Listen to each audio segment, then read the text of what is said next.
Pernahkah Anda membayangkan memangkas biaya penyiangan gulma di kebun Anda hingga Rp0 hanya dengan beternak ayam? Tetap dengarkan jika Anda tertarik, karena hal paling menarik tentang penghematan luar biasa ini akan diungkap di akhir episode. Selamat datang di episode podcast ini yang dibawakan oleh AGS, Agricultural Global Solutions, mitra Anda untuk praktik budidaya yang lebih baik di Indonesia. Halo semuanya, senang rasanya bisa kembali berdiskusi dengan Anda, para praktisi dan manajer kebun profesional di lapangan. Ya, mari kita bahas topik yang sangat menarik hari ini. Jadi begini, belakangan ini kami menerima permintaan spesifik dari salah satu pendengar. Anda meminta kami untuk membahas detail mengenai integrasi antara ternak ayam dan bebek, khususnya di dalam area perkebunan kelapa sawit. Betul, dan saat kami mulai mengumpulkan data, kami langsung menemui jalan buntu operasional. Benar sekali. Ternyata sangat sedikit sumber informasi ilmiah yang benar-benar solid tentang topik ini. Setelah mencari kemana-mana, kami hanya menemukan 2 makalah utama yang cukup relevan. Sayangnya memang begitu kondisinya. Kesenjangan literatur di bidang ini sangat terasa. Dari hasil pencarian, kita punya satu studi dari Indonesia yang usianya baru 2 tahun, karena diterbitkan pada tahun 2024. Mengingat sekarang kita di tahun 2026 ya? Tepat. Sementara itu, untuk panduan teknis operasionalnya, kita harus bergantung pada satu buletin yang sudah cukup tua. Buletin ini diterbitkan 23 tahun lalu, tepatnya pada tahun 2003. Dan ada satu hal penting yang harus digarisbawahi sejak awal. Meskipun ada sedikit informasi soal pemeliharaan ayam kampung lepas liar di bawah naungan sawit, informasi ilmiah tentang pemeliharaan bebek secara terintegrasi itu hampir nol besar. Ya, nyaris tidak ada. Jadi, kami ingin mengambil kesempatan ini untuk berseru kepada para akademisi dan peneliti pertanian, tolong curahkan lebih banyak upaya penelitian untuk topik ini. Apalagi sekarang, istilah pertanian regeneratif dan ekonomi sirkular sedang menjadi tren besar dalam ilmu pertanian. Tuntutan yang sangat valid, praktisi di lapangan butuh panduan berbasis data yang teruji. Tapi hari ini, misi kita adalah membahas tuntas 2 literatur yang berhasil kita kumpulkan tersebut. Kita akan membedahnya untuk merumuskan langkah praktis bagi Anda di lapangan. Mari kita mulai dari konteks sosial budayanya. Sumber pertama kita, ini kajian dari jurnal Agricultural and Rural Studies yang terbit tahun 2024. Peneliti menyurvei 118 petani sawit di lembah dataran rendah, World Primary, Manokwari, Papua Barat. Nah, mari kita perhatikan angka populasinya. Karena ini sangat mengejutkan. Rata-rata petani di wilayah kelapa sawit tersebut mengelola lebih dari 6.900 ekor anakan ayam. Tunggu, 6.900 ekor? Ya, itu baru anakannya. Ditambah sekitar 3.500 ekor ayam remaja dan 1.700 ekor ayam indukan. Kepemilikan unggas di sana benar-benar masif. Mengurus belasan ribu ayam di area terbuka kelapa sawit pasti sangat menantang secara logistik. Bagaimana mereka bisa sukses mengelolanya? Angka sebesar itu membuktikan bahwa ini bukan sekedar peliharaan sampingan.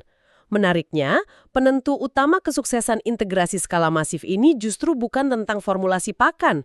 Faktor sosial budaya seperti umur petani, pengalaman bertani, dan dukungan dari komunitas adat sekitar adalah kunci utamanya. Komunitas adat, maksud saya kalau kita mengelola blok, kita biasa memikirkan curah hujan atau tonase. Kenapa beternak ayam ini sangat bergantung pada masyarakat sekitar? Coba letakkan diri Anda di posisi para petani tersebut.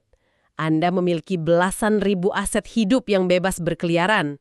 Anda bersinggungan dengan tanah yang memiliki status hak ulayat atau berdekatan dengan wilayah komunal. Tanpa harmoni dan dukungan dari masyarakat adat setempat, risiko pencurian atau konflik sosial bisa menghancurkan bisnis ini seketika. Saya paham. Jadi dukungan komunitas ini menciptakan rasa aman. Sangat betul. Persepsi positif dan rasa aman ini berdampak langsung pada operasional. Petani jadi berani memilih bibit unggul, menjaga kesehatan reproduksi ternak, bahkan merasa aman untuk mengamankan pinjaman modal usaha dari bank. Selain itu, mereka sangat menghargai ketersediaan lahan sawit sebagai habitat bebas liar yang ideal dan sumber pakan hijauan alami. Lingkungan yang aman berarti ayam-ayam ini bebas memakan gulma di sekitar piringan dan gawangan. Dan sebagai bonusnya, kotoran mereka menumpuk di atas tanah kebun kita. Ngomong-ngomong, Ketika kita berbicara tentang pemanfaatan kotoran ternak ayam sebagai suplai pupuk organik untuk kelapa sawit, jangan lupa betapa pentingnya uji tanah rutin untuk memantau keasaman dan status hara tanah, serta melakukan uji daun bila sesuai, agar keputusan input nutrisi Anda tetap akurat dan seimbang. Itu poin yang sangat krusial. Kotoran unggas ini kaya akan nutrisi, jadi pemantauan laboratorium membantu mencegah ketidakseimbangan hara. Pada intinya, keberhasilan di Warpramasi ini menunjukkan bahwa integrasi ternak di area kelapa sawit adalah kerjasama ekologis yang mutlak membutuhkan fondasi sosial yang kuat. Catatan singkat, tulis di kolom komentar topik kelapa sawit apa yang ingin Anda bahas berikutnya supaya kami buat episode sesuai kebutuhan Anda. Silahkan berlangganan kanal YouTube kami jika Anda belum berlangganan, beri tanda suka, dan tulis komentar. Ini membantu kanal YouTube kami supaya kami terus mengubah artikel ilmiah kelapa sawit menjadi bahasa yang mudah dipahami dan mudah dicerna. Nah, sekarang kita sudah melihat bahwa secara sosial dan ekonomi, sistem ini sangat memungkinkan. Pertanyaan teknisnya, bagaimana cara mengeksekusinya? Ya, mari kita beralih ke pedoman teknisnya. Kita akan membedah sumber kedua kita, sebuah buletin pedoman dari Malaysian Palm Oil Board atau kita sebut MPOB yang diterbitkan pada tahun 2003. Sebelum kita masuk ke langkah-langkahnya, ada aturan asal kajian yang wajib kita perjelas di sini. Meskipun kajian ini berasal dari Malaysia, kita bisa menarik selari yang sangat jelas dengan kondisi di Indonesia. Benar, kondisinya nyaris identik. Tepat. Iklim tropisnya, jenis gulma yang ada, dan karakteristik arsitektur kebun di Malaysia itu sama persis dengan yang Anda hadapi di Sumatera, Kalimantan, atau wilayah Indonesia lainnya. Jadi panduan teknis yang berumur 23 tahun ini masih sangat relevan untuk diaplikasikan oleh petani kelapa sawit di Indonesia hari ini. Oke, konteksnya sudah jelas. Mari kita ubah ini jadi instruksi praktis. Mulai dari syarat lokasi, apa panduannya? Integrasi ini hanya terbukti cocok untuk kebun kelapa sawit dewasa yang berumur di atas 5 tahun. Kenapa harus 5 tahun? Bukankah gulma di area tanaman muda justru lebih tebal? Memang, tapi tanaman muda memiliki pelepah bawah yang sangat rendah. Ayam punya insting untuk bertengger dan mematuk. Risiko kerusakan fisik pada pelepah muda terlalu besar. Selain itu, sebelum memulai, Anda diwajibkan untuk membersihkan tutupan gulma yang berlebihan di blok tersebut. Masuk akal. Setelah bloknya disiapkan, mari bicara soal infrastruktur. Anda harus merencanakan area pedok atau padang penggembalaan. Bangun pagar keliling menggunakan jaring plastik atau kawat yang murah namun kuat. Dan ini sangat penting. Anda harus memasang seng bergelombang di bagian bawah pagar keliling tersebut. Sebentar, seng bergelombang keliling untuk bagian bawah pagar. Ini terdengar seperti lonjakan biaya modal di awal. Apakah seng ini wajib? Sangat wajib untuk mencegah masuknya predator.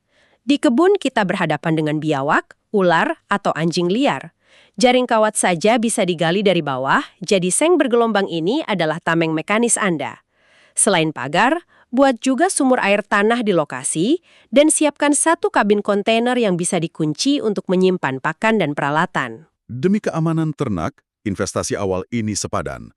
Bagaimana dengan desain kandangnya? Rencanakan 5 kandang yang disebar merata di area seluas 2 hektar. Artinya, ada satu kandang yang diletakkan persis di tengah pedok seluas 0,4 hektar. Untuk lantainya, Anda harus memberi lapisan serutan kayu setebal 12 cm. Serutan kayu ini untuk menyerap kotorannya. Betul, dan menjaga suhu. Lalu di dalam kandang, siapkan lingkaran brooder atau area pemanas.